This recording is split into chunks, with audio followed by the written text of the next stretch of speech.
Hello dear students, કેમ છો? મજામાં છો? Good morning, good afternoon, good evening.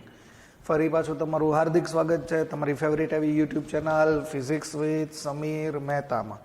Okay, આજે ફરી પાછું સુરેખ પથ પ્રગતિનો ત્રીજો લેક્ચર આપણે જઈએ છીએ. અત્યારે હું ફરી પાછું પથ લંબાઈ અને સ્થાનાંતરનું રિવિઝન કરાવું છું. જે લોકોને ના ખબર પડી હોય ફરી પાછું આ જોવે. આગલા બે લેક્ચર રિપીટ કરીને પછી જ આ લેક્ચર જોવાનો છે. ઓકે, શું કરીએ છીએ, પાછું તમને એના ઉદાહરણો આપીએ છીએ નવા.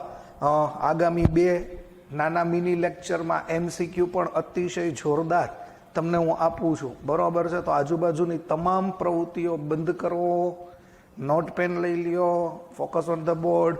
તો કરીએ આજના લેક્ચરની શુભમ શરૂઆત.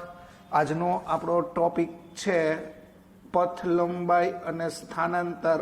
પાછું રિવિઝન. પથ લંબાઈ યાદ રાખો, પદાર્થે કાપેલા કુલ અંતરને, પદાર્થે કાપેલા કુલ અંતરને, અથવા એવું બોલાય ગતિપથની કુલ લંબાઈ. ગતિપથની કુલ લંબાઈ યાદ રાખજો. પદાર્થે કાપેલા કુલ અંતરને અથવા ગતિપથની કુલ લંબાઈને પથ લંબાઈ કહેવામાં આવે છે. ઓકે, એનો એકમ SI એકમ મીટર છે. બાકી મોટા એકમો, નાના એકમો હોય જ, સેન્ટીમીટર, કિલોમીટર, પણ SI એકમ મીટર છે. યાદ રાખો, પથ લંબાઈ છે એ અદિશ રાશિ છે. ઇંગ્લિશમાં એને સ્કેલર ક્વોન્ટિટી કહેવામાં આવે છે. આજે શોર્ટ રિવિઝન આપું છું, બહુ લાંબુ યાદ ના રાખવું હોય તો આટલું જ યાદ રાખો.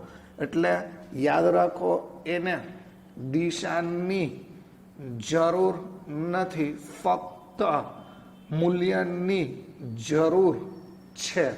યાદ રાખો, મૂલ્યને ઇંગ્લિશમાં મેગ્નિટ્યુડ કહેવાય, ગુજરાતીમાં માન એવો શબ્દ ફિઝિક્સમાં વપરાય. ઓકે, બીજી વસ્તુ યાદ રાખજો, પથ લંબાઈની વાતો આપણે કરીએ છીએ તો આટલા પોઈન્ટ્સ યાદ રાખો. અને મોસ્ટ ઇમ્પોર્ટન્ટ પોઈન્ટ છે પથ લંબાઈ. તમે લાસ્ટ લેક્ચરમાં જોયું જ છે, પથ લંબાઈ હંમેશા ધન જ લેવાનું અથવા ધન જ હોય છે. પથ લંબાઈ કોઈ દિવસ ઋણ હોતું નથી. બરોબર છે? આ પથ લંબાઈની આપણે અહીંયા વાત કરી નાખી છે. અહીંયા આપણે સ્થાનાંતરની વાત કરીએ છીએ. સ્થાનાંતરને ડિસ્પ્લેસમેન્ટ એવું કહેવામાં આવે છે. પથ લંબાઈને તમારે નામ આપવું હોય તો ડિસ્ટન્સ એવું કહેવાય. સંજ્ઞા D છે, X છે, Y છે, Z છે, S છે, ઘણી બધી સંજ્ઞાઓથી રજૂ કરી શકાય. X દિશામાં ગતિ કરે તો X થી, Y દિશામાં ગતિ કરે તો Y થી, Z દિશામાં ગતિ કરે તો Z થી, ડિસ્ટન્સના નામ ઉપર D થી, ઘણી વખત S પણ દર્શાવે છે. S કોઈના નામ ઉપરથી નથી, હોય તો મને ખબર નથી. અને સ્થાનાંતરને તો ઓલવેઝ ડિસ્પ્લેસમેન્ટ કહેવામાં આવે છે. વ્યાખ્યા બહુ સિમ્પલ છે. પદાર્થના સ્થાનમાં થતા ફેરફારને, પદાર્થના સ્થાનમાં થતા ફેરફારને સ્થાનાંતર કહે છે. આ પહેલો પોઈન્ટ છે, પદાર્થના સ્થાનમાં થતા ફેરફારને. બરોબર? તો શું આપણે યાદ રાખશું? એક નાનકડી આકૃતિ યાદ રાખો, રિમાઇન્ડ કરી નાખો. ધારો કે T1 એટલે શરૂઆતના સમયે પદાર્થનું પ્રારંભિક સ્થાન x1 છે. T2 સમયે પદાર્થનું અંતિમ સ્થાન x2 છે. તો ડેલ્ટા T બરાબર આમ લખી શકાય, T2 માઇનસ T1. અંતિમ સમયમાંથી પ્રારંભિક સમય બાદ ડેલ્ટા x બરાબર એવું લખી શકાય, અંતિમ સ્થાનમાંથી પ્રારંભિક સ્થાન બાદ. આ યાદ રાખો, અંતિમ સ્થાનમાંથી પ્રારંભિક સ્થાન બાદ. આને સ્થાનાંતર કહેવાય. એટલે એમ બોલી શકાય કે ડેલ્ટા T સમયમાં પદાર્થના સ્થાનમાં થતો ફેરફાર જેને આપણે સ્થાનાંતર કહીએ છીએ એ ડેલ્ટા એક્સ છે. ઓકે, તો આ ખાસ ધ્યાન રાખો. બીજો પોઈન્ટ શું છે તો યાદ રાખો એ સદિશ રાશિ છે. ઇંગ્લિશમાં એને વેક્ટર કહેવાય, ટ્રેક્ટર નો કહેવાય. યાદ રાખો મૂલ્ય અને દિશા બંને જરૂરી છે. એસઆઈ એકમ છે એ મીટર છે. સ્થાનાંતર ધન, ઋણ કે શૂન્ય હોઈ શકે છે. એટલે સ્થાનાંતર ધન પણ હોય, ઋણ પણ હોય અને સ્થાનાંતર શૂન્ય પણ હોઈ શકે છે. અને હંમેશા મોસ્ટ ઇમ્પોર્ટન્ટ પોઈન્ટ યાદ રાખજો. મોસ્ટ ઇમ્પોર્ટન્ટ પોઈન્ટ આજે પણ આપણે સાબિત કરવાના છીએ, ત્યારેય સાબિત કર્યું હતું કે પથ લંબાઈ છે એ હંમેશા સ્થાનાંતર જેટલી હોય અથવા એના કરતાં મોટું હોય. આ મોસ્ટ ઇમ્પોર્ટન્ટ સ્ટેટમેન્ટ છે. પથ લંબાઈનું મૂલ્ય સ્થાનાંતરના મૂલ્ય જેટલું અથવા એના કરતા વધારે હોય છે. સાદું એક્ઝામ્પલ લેવું હોય ને તો સાદું એક્ઝામ્પલ ધારો કે આવું લ્યો. ધારો કે આમ જાય છે કોઈ વ્યક્તિ 3 મીટરનું અંતર કાપે છે, આમ જાય છે તો 4 મીટરનું અંતર કાપે છે. આ એ એનું પ્રારંભિક સ્થાન છે, આ બી એનું અંતિમ સ્થાન છે. તો પથ લંબાઈ શું થાય? પથ લંબાઈ એટલે ગતિપથની કુલ લંબાઈ 3 + 4 એટલે 7 મીટર એની પથ લંબાઈ થઈ. સ્થાનાંતર શું થશે? સ્થાનાંતર એટલે શું તો કે અંતિમ સ્થાન અને પ્રારંભિક સ્થાનને જોડતો રેખાખંડનું માપ. અંતિમ સ્થાન પ્રારંભિક સ્થાનને જોડતા રેખાખંડનું માપ અથવા તો અંતિમ સ્થાન અને પ્રારંભિક સ્થાન વચ્ચેનું લઘુત્તમ અંતર. લખી દઉં, યાદ રાખો શું છે? અંતિમ સ્થાન અને પ્રારંભિક સ્થાનને જોડતા રેખાખંડનું માપ. આનો યાદ રહે તો બીજું સ્ટેટમેન્ટ આ લખી નાખજો. આ બધું નોટ ડાઉન કરી નાખજો. અંતિમ સ્થાન અને પ્રારંભિક સ્થાન વચ્ચેનું લઘુત્તમ અંતર. ઓકે, તો આ જે છે અહીંથી અહીંયા ગયું, અહીંથી અહીંયા એ તમને અંતર આપે છે. આ શોર્ટેસ્ટ ડિસ્ટન્સ છે એ તમને સ્થાનાંતર આપે છે. અને એ જોતું હોય તો પાયથાગોરસ તમને આવડે જ. 3, 4 પાયથાગોરસ પોઈન્ટમાં લઈ આવો. 3, 4 તો આ 5 થયું. તો સ્થાનાંતર છે એ 5 મીટર થયું. જો કન્ડિશન પથ લંબાઈ સ્થાનાંતર કરતા મોટું જ છે. આ જસ્ટ ફોર યોર ઇન્ફોર્મેશન છે. તો ફટાફટ પહેલા આટલું નોટ ડાઉન કરી નાખો. આવું હજી તમને હું એક્ઝામ્પલ આપી શકું, પહેલાં આટલું નોટ ડાઉન કરી નાખ્યું. ઓકે, આ પથ લંબાઈ અને વાળી વાત છે આપણે બીજે હમણાં લખી નાખીએ. હજી એક ઉદાહરણ લઈ લ્યો જોઈએ. આવું તમને આવડે જ છે, ગણિતના સાદા એક્ઝામ્પલ જ આપું છું. બરોબર, ધારો કે કોઈ વ્યક્તિ છે એ આવી રીતે ગતિ કરે છે. આમ ધારો કે 5 મીટર અંતર કાપે છે, આમ 12 મીટર અંતર કાપે છે. તો ટોટલ અંતર પથ લંબાઈ 5 + 12 એટલે 17 થાય. પણ જો સ્થાનાંતર જોતું હોય તો અંતિમ સ્થાન પ્રારંભિક સ્થાનને જોડતા રેખાખંડનું માપ અથવા અંતિમ સ્થાન પ્રારંભિક સ્થાન વચ્ચેનું યાદ રાખો લઘુત્તમ અંતર. લઘુત્તમ અંતર એને કહેવામાં આવે સ્થાનાંતર. ત્રિરાશિમાં દઈ દો 5 + 12 એટલે 13 જ આવે. પાયથાગોરસ કે લખવું પડશે. 12 નો વર્ગ 144 25 એટલે 169 એટલે સ્થાનાંતર છે એ 13 મીટર આવશે. સી હું તમને ઘણા બધા આની ઉપરથી એક્ઝામ્પલ આપી શકું, પણ ગમે એટલા એક્ઝામ્પલ લેશો એમાં આ જ વસ્તુ સાબિત થશે કે પથ લંબાઈ અને સ્થાનાંતર વચ્ચેનો સંબંધ greater than or equal to જ છે. ઓકે, ફટાફટ આટલું નોટ ડાઉન કરી નાખો. પછી આપણે આના નાના નાના MCQ ધ્યાનમાં લઈએ છીએ. ઓકે, ફટાફટ નોટ ડાઉન કરી નાખો. ઓકે, તો નાનકડા 3 MCQ છે, ભ્રામક MCQ છે. આ પાયથાગોરસને એવું નથી સમજવાનું, જોજો જરાક. પથ લંબાઈ શું મળશે અને સ્થાનાંતર શું મળશે આ કિસ્સામાં? પથ લંબાઈ એટલે કુલ અંતર 3 + 4, જો અહીંથી ચાલુ કરે છે 3, 4 અને 5, 3 ને 4 7 ને 5 12 મીટર. સ્થાનાંતર શું કરશો? એટલે જ્યાંથી સ્ટાર્ટ થયું ત્યાં જ પાછું આવ્યું, એટલે પ્રારંભિક સ્થાને ઈ જ છે, અંતિમ સ્થાને ઈ જ છે, એટલે સ્થાનાંતર 0 થશે. જ્યાંથી સ્ટાર્ટ કરો ત્યાં જ પાછા આવો તો તમારું સ્થાનાંતર 0 થાય, પણ અંતર તો કપાણું જ હોય, ખાસ જોજો.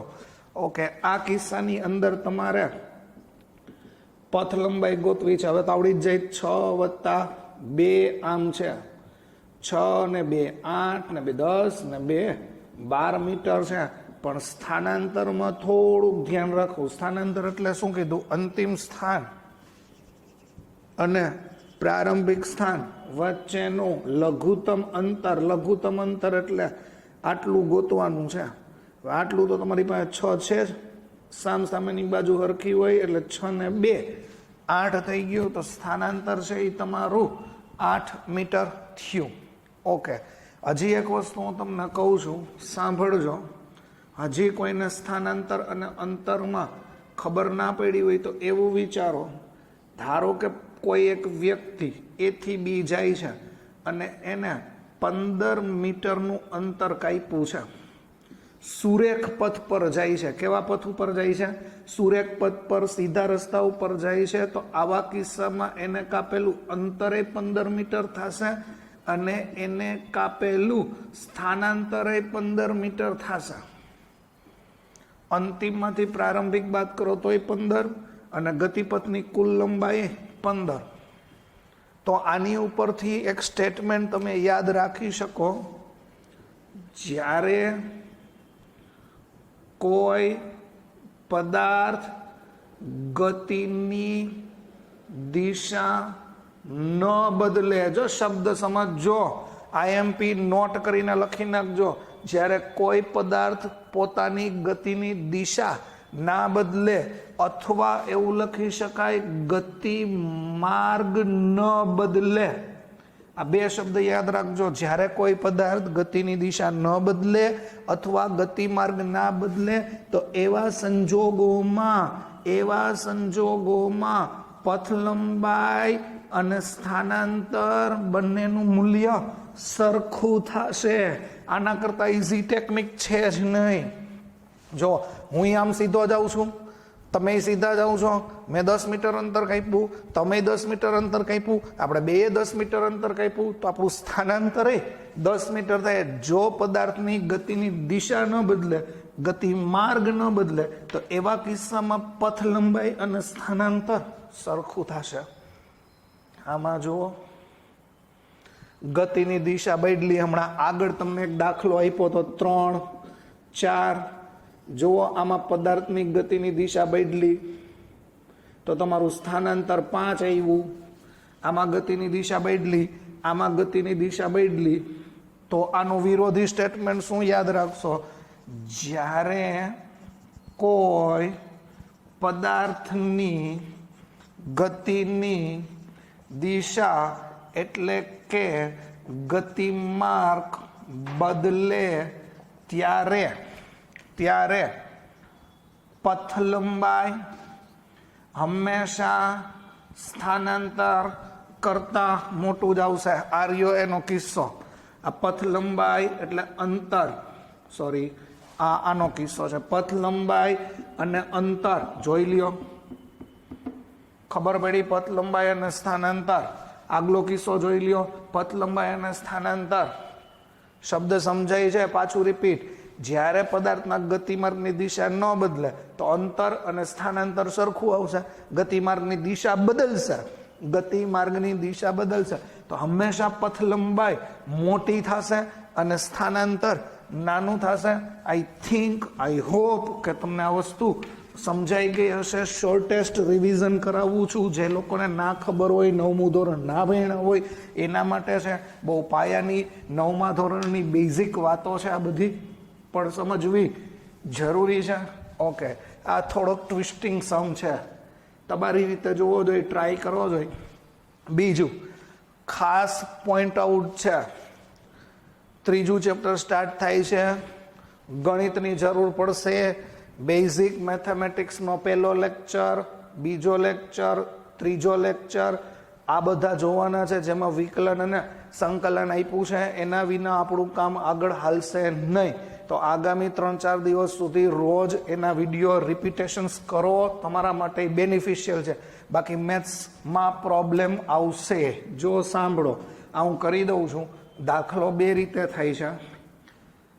એ થી બી સુધી ગતિ કરે છે, કોઈ એક માણસ છે એ થી બી સુધી ગતિ કરે છે.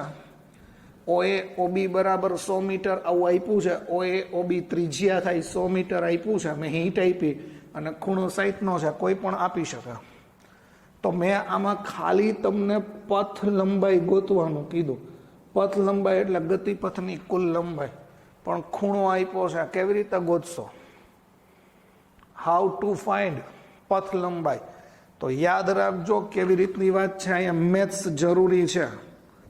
જો આ વર્તુળ હોય, જે લોકોએ બેઝિક મેથેમેટિક્સ લેક્ચર જોયા છે એને ખબર હશે, આખું વર્તુળ પૂરું થાય, આખું વર્તુળ પૂરું થાય એટલે 360 ડિગ્રી કહેવાય, અથવા 2π રેડિયન જેટલું અંતર કાપે એવું કહેવાય. યાદ કરો બેઝિક મેથેમેટિક્સ. અહીંથી શરૂ થઈ આખે આખું રાઉન્ડ લાગે તો એને 360 ડિગ્રીનું સ્થાનાંતર અથવા 360 ડિગ્રી જેટલું અંતર કાપ્યું કહેવાય, અને 2π રેડિયન. ઓકે, હવે અહીંયાથી તમે વિચારો, એ આખા વર્તુળમાંથી તમને ખાલી 60 ડિગ્રી આપ્યું છે, આવું તમારે વિચારવાનું છે.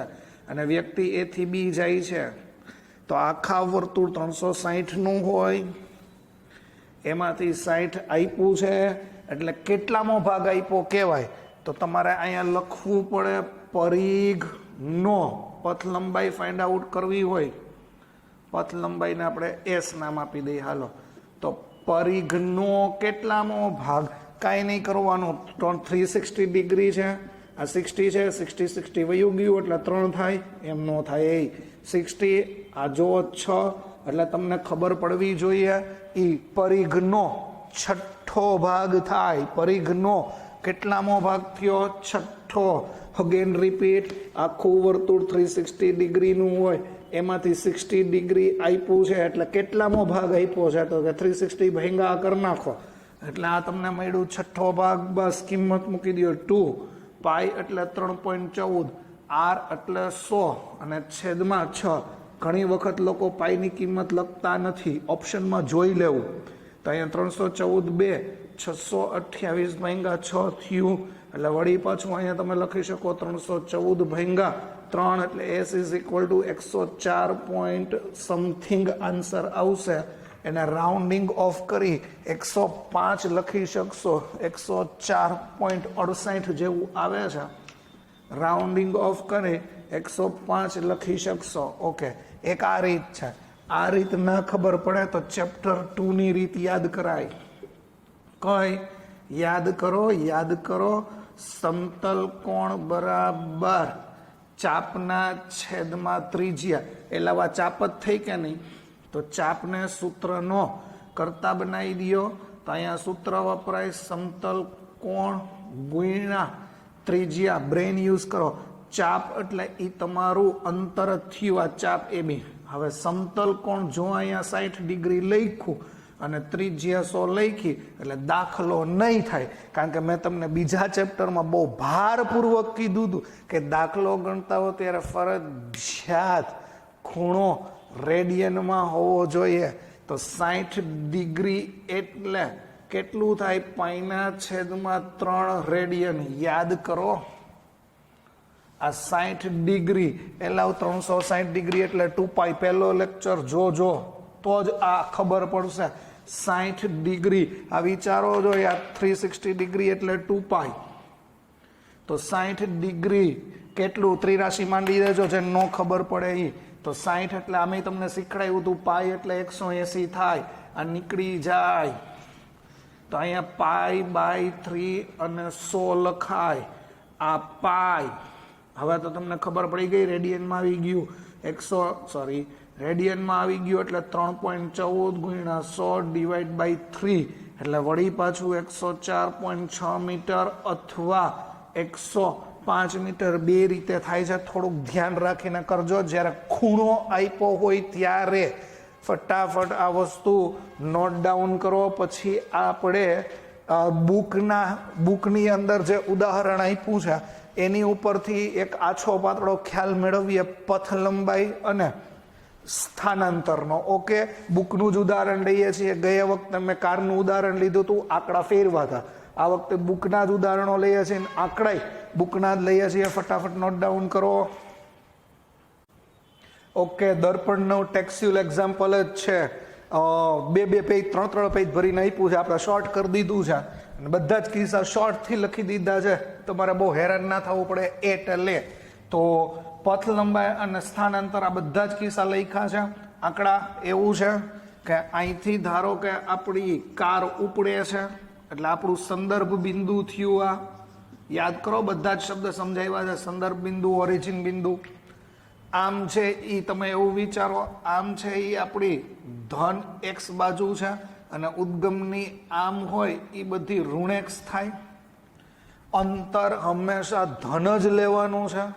સ્થાનાંતર ધન ઋણ કે શૂન્ય હોય.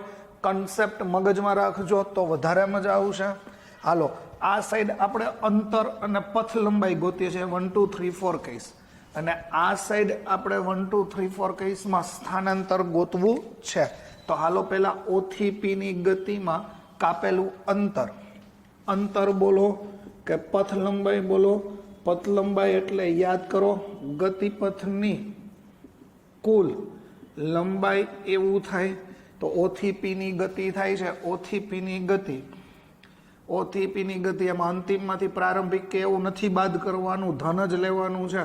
અહીંયા 0 થી ચાલુ થાય અને 360 ગયું તો બસ પથ લંબાઈ બહુ ઇઝી રીતે મળી ગઈ. પથ લંબાઈ મળી ગઈ 360 મીટર. બહુ ઇઝી છે. ઓકે, બીજા કિસ્સામાં શું કહે છે જો સમજજો. O થી P અને P થી Q.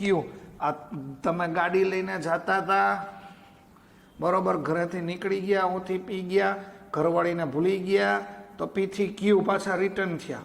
એટલે O થી P ને P થી Q કુલ અંતર કીધું છે, પથ લંબાઈ કીધું છે. તો જ્યારે તમે O થી P ગયા ત્યારે તમે 360 અંતર કાપ્યું અને પછી P થી Q ગયા એટલે 360 240 વચ્ચેનું અંતર 120 થાય. જોઈ લેજો. એટલે ટોટલ તમે અંતર કાપ્યું 480 મીટર. બહુ સિરિયસ અને થર્ડ ક્લાસ વાત કહી શકાય. આમાં કોઈ બુદ્ધિ મારવાની વાત નથી. ખબર પડી? O થી R ની ગતિ. હાલો, O થી R વિચારો જોઈ. O થી R આ માઇનસ નહીં લખતા કારણ કે અંતર હંમેશા ધન જ લેવાનું છે. O થી R અંતર હંમેશા ધન જ હોય, માઇનસ નથી લખવાનું. એના માટે જ આ ઉદાહરણ લીધું છે. O થી R તો સીધું લખી નાખવાનું કે એમાં પથ લંબાઈ -120 નહીં લખવાનું, પ્લસ જ લખવાનું. કારણ તો કે અંતર હંમેશા ધન જ હોય. ખાસ ધ્યાન રાખો, ભૂલતા નહીં. હવે આ એક સિરિયસતાથી તમે કરી દો. O થી R ને ત્યારબાદ R થી O. O થી R અને ત્યારબાદ R થી O. અંતર જો આવું કરશો તો હલવાઈ જશો. અહીંથી -120, આ -120 બરોબર. આમ તમે ધારો કે દિશા લ્યો, આ -120 ને આમ લ્યો +120 તો 0 થઈ જાય. પથ લંબાઈ કોઈ દી 0 ના હોય. અંતર પ્લસ જ લેવાનું છે. આ 120 અને આમે 120, 120 + 120 તો યાદ રાખો ઈ થાય 240 મીટર. આમાં કેમ નો લીધું માઇનસ? કારણ પથ લંબાઈ અદિશ રાશિ છે, એમાં મૂલ્યની જ જરૂર હોય, દિશાની જરૂર હોતી નથી. વસ્તુ મગજમાં સેટ કરજો, બરોબર છે? કન્સેપ્ટ ક્લિયર કરજો. હવે દિશાની જરૂર પડશે કારણ કે ટોપિક આવ્યો સ્થાનાંતર. તો O થી P નું સ્થાનાંતર અંતિમ સ્થાનમાંથી પ્રારંભિક સ્થાન બાદ સ્થાનાંતરને કહી દઈએ Δx. અંતિમ સ્થાનમાંથી પ્રારંભિક સ્થાન બાદ O થી P આ તમારું પ્રારંભિક સ્થાન થાય, આ તમારું અંતિમ સ્થાન થાય. તો 360 - 0 તો तो डेल्टा एक्स थयु 360 मीटर। जो आ सीधी रेखानो किस्सो साबित थयो, ओ थी पी सीधी रेखानो किस्सो साबित थयो, ओ थी पी पथ लंबाई 360 आवी અને સ્થાનાંતરે 360 આવ્યું એટલે તમારું શું સાબિત થયું? સીધી કિસ્સામાં પથ લંબાઈ અને સ્થાનાંતરનું મૂલ્ય સરખું હોય, સીધી લાઈન ગતિમાર્ગ ન બદલે તો. હવે આપણે પી થી ક્યુ વિચારીએ. પી થી ક્યુ નું સ્થાનાંતર, પી થી ક્યુ નું સ્થાનાંતર, પી થી ક્યુ, તો આ તમારું અંતિમ સ્થાન થાય. અંતિમ 240, પ્રારંભિક 360, સ્થાનાંતર માઇનસ આવ્યું, ભલે આવ્યું સ્થાનાંતર ધન ઋણ કે શૂન્ય હોઈ શકે, અંતર તો હંમેશા ધન જ હોય. તો આ તમને સ્થાનાંતર ખબર પડી ગઈ. પી થી ક્યુ નું સ્થાનાંતર, મારા મતે તમારે આ લખવું જોઈએ, પી થી ક્યુ નું સ્થાનાંતર. પી થી ક્યુ અંતિમમાંથી પ્રારંભિક બાદ. ઓકે, નાઉ સ્ટાર્ટ. ઓ થી પી અને પી થી ક્યુ. જો કેમ ગતિ થાય છે, ઉતાવળ નહીં કરતા. આ ઓ થી પી અને પી થી ક્યુ એટલે અંતિમ સ્થાન તમારું ક્યુ છે. ઓ થી પી, પી થી ક્યુ અંતિમ સ્થાન ક્યુ છે. તો ક્યુ એટલે 240, પ્રારંભિક એટલે 0, કારણ કે સ્થાનાંતર એટલે અંતિમ સ્થાન અને પ્રારંભિક સ્થાન વચ્ચેનું લઘુત્તમ અંતર અથવા રેખાખંડનું માપ. તો જુઓ 240 આવ્યું. હવે આમાં ક્યાંય એવું છે ઓ થી પી પી થી ક્યુ?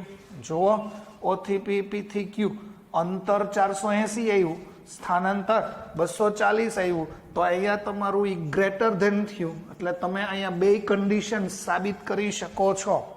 ઓ થી પી ને પી થી ઓ, ઓ થી પી પી થી ઓ, જ્યાંથી શરૂ કર્યું ત્યાં જ પાછું આવ્યું. તો એનું અંતિમ સ્થાન અને પ્રારંભિક સ્થાન એક જ છે, એટલે તમારું સ્થાનાંતર 0 થશે. તો આ મેં ફટાફટ ક્વિક રિવિઝનમાં તમને આવું બધું કરી દીધું છે. દર્પણના ક્વેશ્ચન્સમાં 2 પેજ આપ્યા છે, તો એ આ જ છે, કેલ્ક્યુલેશન છે, વચ્ચે થોડોક નિબંધ લખ્યો છે. તો બસ એક નાનકડો છેલ્લો દાખલો લઈએ અને પછી આપણે આજના લેક્ચરની પૂર્ણાહુતિ કરીએ. અલ્ટી દાખલો. ઓકે, અદ્ભુત દાખલો છે. એક જ દાખલાની અંદર 4 પેટા દાખલા છે અને આ આવડશે એટલે પથ લંબાઈ સ્થાનાંતરના તમામ કન્સેપ્ટ ક્લિયર જ છે. ધારો કે એક કણ આર ત્રિજ્યા, આની ઉપર હું રાઉન્ડ કરી દઉં છું, આર ત્રિજ્યાના વર્તુળાકાર પથ પર વિષમ ઘડી ઘડિયાળના કાંટાની વિરુદ્ધ દિશામાં ગતિ કરે છે, એન્ટી ક્લોકવાઇઝ. ઘડિયાળના કાંટા ફરતા હોય ને એને સમઘડી કહેવાય. ઘડિયાળના કાંટા વિરુદ્ધ વિચારો તો એને વિષમ ઘડી કહેવાય, એન્ટી ક્લોકવાઇઝ ગતિ કરે છે. આકૃતિમાં દર્શાવ્યા પ્રમાણે ગતિ એ બિંદુથી ચાલુ કરે છે, એટલે કણ અહીંથી ગતિ ચાલુ કરે છે. ઘડિયાળના કાંટા આમ ફરતા હોય પણ આપણે એનું ઊંધું ફરીએ છીએ. તો નીચે દર્શાવેલા કિસ્સામાં કણે કાપેલું કુલ અંતર એટલે કે પથ લંબાઈ અને સ્થાનાંતર શોધો.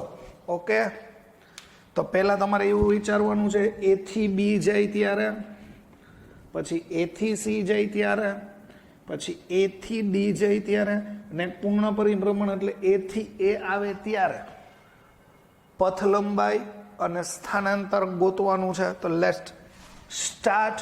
બહુ ઇમ્પોર્ટન્ટ અને ઇઝી છે. હાલો, પહેલો કિસ્સો લેશો. એ થી બી ગતિ કરે છે ત્યારે, ક્યાંથી ક્યાં ગતિ કરે છે? એ થી બી. રફ આકૃતિ નાનકડી વિચારો, નાના વર્તુળ જ માનવું. આ મારું વર્તુળ જ છે એવું વિચારવું અને સમજી જ લેવું કે છે જ. હાલો, આ ઓ છે, આ એ છે, બી છે, આ ત્રિજ્યા છે. ઓકે, પહેલા કિસ્સામાં ક્યાંથી ક્યાં જાય છે? એ થી બી જાય છે. જો એ થી બી જાય છે તો આ કિસ્સામાં તમારી પથ લંબાઈ ગોતવી હોય તો સિમ્પલ છે, પરિઘનો, પરિઘ એટલે આખું વર્તુળની સરફેસ, પરિઘનો કેટલામો ભાગ રોકે છે? ચોથો ભાગ. પરિઘનો કેટલામો ભાગ થયો? ચોથો ભાગ. ન સમજાણું તો ઓલું સૂત્ર એપ્લાય કરજો. બીજો પોઈન્ટ, ચાપ વાળું, સમતલ કોણ વાળું, ત્રિજ્યા વાળું, થિંક, વિચારો. તો પથ લંબાઈ છે આ નીકળી ગયું, તો પથ લંબાઈ છે એ πr/2 આવું થઈ ગયું. પથ લંબાઈ આ ખબર પડવી જોઈએ. પરિઘનો ચોથો ભાગ છે. પણ જ્યારે તમે સ્થાનાંતર જોતા હો, સ્થાનાંતર, તો એમાં તો એવું છે ને, અંતિમ સ્થાન અને પ્રારંભિક સ્થાન વચ્ચેનું લઘુત્તમ અંતર, અંતિમ સ્થાન અને પ્રારંભિક સ્થાનને જોડતા રેખાખંડનું માપ. એટલે આ તમારું સ્થાનાંતર આપે અને આ બ્લેક લાઈન છે એ તમને અંતર આપે, આ કુલ લંબાઈ, આ સ્થાનાંતર. તો આ ગોતવું હોય તો શું કરવાનું? જો સ્પષ્ટ કાટકોણ ત્રિકોણ જેવું બની જ ગયું છે, અહીંથી આમ અને આ આર છે, આ આર છે, પાયથાગોરસ અપ્લાય કરો છો. સ્થાનાંતર જોતું હોય તો આ એ, બી અને ઓ છે. સીધે સીધું તમે લખી શકો, શું લખી શકો? r² વત્તા r² બરાબર 2r², તો √2r સ્થાનાંતર થયું. હજી જે લોકોને ન ખબર પડી હોય, સ્થાનાંતર એટલે સિમ્પલ એ અને બી ને જોડતી વાત છે. તો અહીંયા હું આવું લખી દઉં છું, એ છે, બી છે, આર છે, આર છે. આપણે આ સ્થાનાંતર ગોતવું છે પાયથાગોરસ પ્રમાણે. આ √2r આવશે. આમે 360 વર્તુળ હોય તો આ 90 90 90 90 એવું થાય. તો સ્થાનાંતર તમને અહીંયા મળવાનું છે √2r. લ્યો, આ તમારો પહેલો કિસ્સો કમ્પ્લીટ થઈ ગયો છે, સમજાઈ ગયો હશે. હવે બીજા કિસ્સામાં તમે એ થી સી જાઓ છો. બીજા કિસ્સામાં એ થી સી. હાલો, આ જ આકૃતિ પાછી રફ વિચારવી જ પડે. એ થી સી માની લ્યો વર્તુળ જ છે. આ તો છે જ વર્તુળ. આ એ છે, આ બી છે, આ સી છે, આ આર છે, આર છે, આર છે, આર છે. એ થી સી, એ થી સી, એ થી સી, એ થી સી. આ જુઓ, આ તો અહીંયા પથ લંબાઈ જોતું હોય તો અર્ધવર્તુળ જેવું થયું છે, એટલે પરિઘનો બીજો ભાગ લખી શકાય. એટલે પરિઘનું અડધું, એમ આખા પરિઘનું અડધું. તો પથ લંબાઈ તમારી πr થઈ. સ્થાનાંતર, સ્થાનાંતર કેમ ગોતશો? દર વખતે પાયથાગોરસ ના હોય. અંતિમ સ્થાન, પ્રારંભિક સ્થાન વચ્ચેનું લઘુત્તમ અંતર. તો સ્થાનાંતર r વત્તા r, તો સ્થાનાંતર 2r થયું. મતલબ વ્યાસ જેટલું થયું. સમજાઈ જવું જોઈએ. ત્રીજું, ધારો કે તમે એ થી ABCD, એ થી ડી આવો છો, એ થી ડી 75% કવર કરો છો, એ થી ડી. હાલો, અહીંયા એ વિચારો, વિચાર્યું. અહીંયા બી વિચારો, સી વિચારો, ડી વિચારો. એ થી D, IR, R, R, R. એ થી ડી, વિષમ ઘડી, વિષમ ઘડી, વિષમ ઘડી, વિષમ ઘડી, વિષમ ઘડી. એ થી ડી. આટલું તમારું પથ લંબાઈ એટલે અંતર થયું. તો પથ લંબાઈ જોતી હોય તો પરિઘનો 75%, એટલે 3/4 ભાગ થયો પરિઘનો. તો 3/4 પરિઘ એટલે 2πr. આ બે કાઢી નાખો એટલે 3/2πr.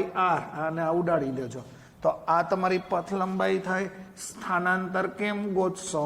અંતિમ સ્થાન અને પ્રારંભિક સ્થાન વચ્ચેનું લઘુત્તમ અંતર. અંતિમ સ્થાન, પ્રારંભિક સ્થાન વચ્ચેનું લઘુત્તમ અંતર. અગેન પાયથાગોરસ કંઈક આવી રીતે સેટ થયું. આર, આર, તો આ ડી, આ એ, તો આ √2r. તો સ્થાનાંતર √2r મળવાનું છે. ચોથો કિસ્સો, ચોથો કિસ્સો ક્યાં લખી દઉં? અહીંયા લખી દઉં. ચોથો કિસ્સો હાઇલાઇટ કરીએ રેડથી. આ ચોથો કિસ્સો, ચોથો કિસ્સો છે એક પૂર્ણ પરિભ્રમણ. એક પૂર્ણ પરિભ્રમણ એટલે એથી ચાલુ કરીને એ આવો.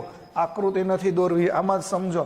એથી ચાલુ થઈ એ આવો તો કાપેલું કુલ અંતર એટલે કે પથ લંબાઈ કેટલી થાય? પૂર્ણ પરિભ્રમણ એટલે પરિઘ જેટલી પથ લંબાઈ થાય. જ્યારે સ્થાનાંતર 0 થાય. કેમ 0 થાય? તમે વિચારશો. તો આ કિસ્સો છે. હવે હું કાંઈ જ નથી કરતો, અહીંયા હું તમને 100 મીટર નહીં 100 સેન્ટીમીટર આપું છું. આ દાખલો ગણીને તમારે મને મોકલવાનો છે. આર એટલે 100, તો જ્યાં જ્યાં આમાં આર દેખાય છે બધે આન્સરમાં 100 મૂકો અને તમારો આન્સર ફટાફટ મને લખીને મોકલો. અને લેક્ચરની પૂર્ણાહુતિ એક જબરદસ્ત શોર્ટકટથી કરીએ છીએ. જબરદસ્ત શોર્ટકટ કેનું? સ્થાનાંતર શોધવામાં તકલીફ પડે તો સ્થાનાંતર શોધવાની શોર્ટકટ શું છે? ગમે ત્યારે સ્થાનાંતર ગોતવું હોય, ધારો કે આ છે તો શબ્દ સમજજો, આ એ છે, ઘણી બધી રીત છે પણ શોર્ટકટ તમને આપું છું. આ એ થી બી નું સ્થાનાંતર ગોતવું છે, આ સ્થાનાંતર ગોતવું છે એ થી બી. ધારો કે આ બે વચ્ચેનો ખૂણો હું 120 આપું છું. કેટલો આપું છું? 120. તો તમે કન્ફ્યુઝ થઈ જશો, આમાં પાયથાગોરસ નો વાપરી શકાય. પાયથાગોરસ તો 90 હોય ત્યારે વપરાય. તો સ્થાનાંતર ગોતવા માટે શોર્ટકટ શું છે ખબર છે? 2r sin θ/2. ક્યાંથી આવ્યું એની સાબિતી હું આપી શકું એમ છું, પણ તમે ડાયરેક્ટલી યાદ રાખો, આ કોઈ પણ ખૂણો આપ્યો હોય ત્યારે સ્થાનાંતર ગોતવાની શોર્ટકટ આ છે. અહીંથી એ સાબિત થશે ને આમાંથી એ સાબિત થશે. પહેલા આમાંથી જોવો જોઈએ. 2r શોર્ટકટ sin થીટો કેટલો છે? 120/2. તો અહીંયા આવ્યું 2r sin 60. sin 60 ની કિંમત ગણિત તો આવડવું જ જોશે. √3/2 and 2 નીકળી ગયું તો સી √3r આવું થઈ ગયું. આ 120 નો કિસ્સો. આ જ તમે અહીંયા સાબિત કરો. આ 90 છે કે નહીં? 90. આ ખૂણો કેટલો છે? 90/2 એટલે 45. sin 45 ની કિંમત 1/√2. લાવો લખી દો. આ સ્થાનાંતર તમે પાયથાગોરસ થી એ મેળવ્યું ને? ઓકે, હવે આ સૂત્રથી મેળવીએ. d બરાબર 2r sin θ/2. તો અહીંયા d is equal to 2r sin, અહીંયા જોવો તો એક ખૂણો કેટલાનો હતો? 90/2. તો d is equal to 2r sin 45. sin 45 ની કિંમત 1/√2. આ 2 ને 2 નીકળી જાય તો અહીંયા √2 આવે. તો d બરાબર √2r. પણ 90 નો ખૂણો આપ્યો હોય ત્યારે પાયથાગોરસ ઈઝી પડે. પછી મોટા ખૂણા આપ્યા હોય ત્યારની આ શોર્ટકટ છે, નોટ ડાઉન કરી લેજો. બુકમાં નથી આપી, બરોબર છે? JEE ઓર નીટ માટેની જ આ વાત છે. હોપ કે આટલું તમને સમજાઈ ગયું હશે. કંઈ જ હોમવર્ક નથી. આ બધું લખો એકવાર શાંતિથી, પાકું કરો. અને આગામી લેક્ચર્સની અંદર હું પોતે તમને 2 લેક્ચર્સમાં 12 MCQ ના 2 નાના લેક્ચર્સ આપણે બનાવીએ છીએ. એટલા MCQ જો આવડી જશે તો અંતર અને સ્થાનાંતરના બીજા કોઈ પણ પ્રકારના MCQ તમારે સોલ્વ કરવાની જરૂર નથી, બરોબર? બીજામાંથી તમે પ્રેક્ટિસ કરો તો કોઈ પ્રોબ્લેમ નથી. તો ફરી પાછા આપણે મળીએ છીએ. ત્યાં સુધી good bye. Thank you very much. Stay safe, stay healthy.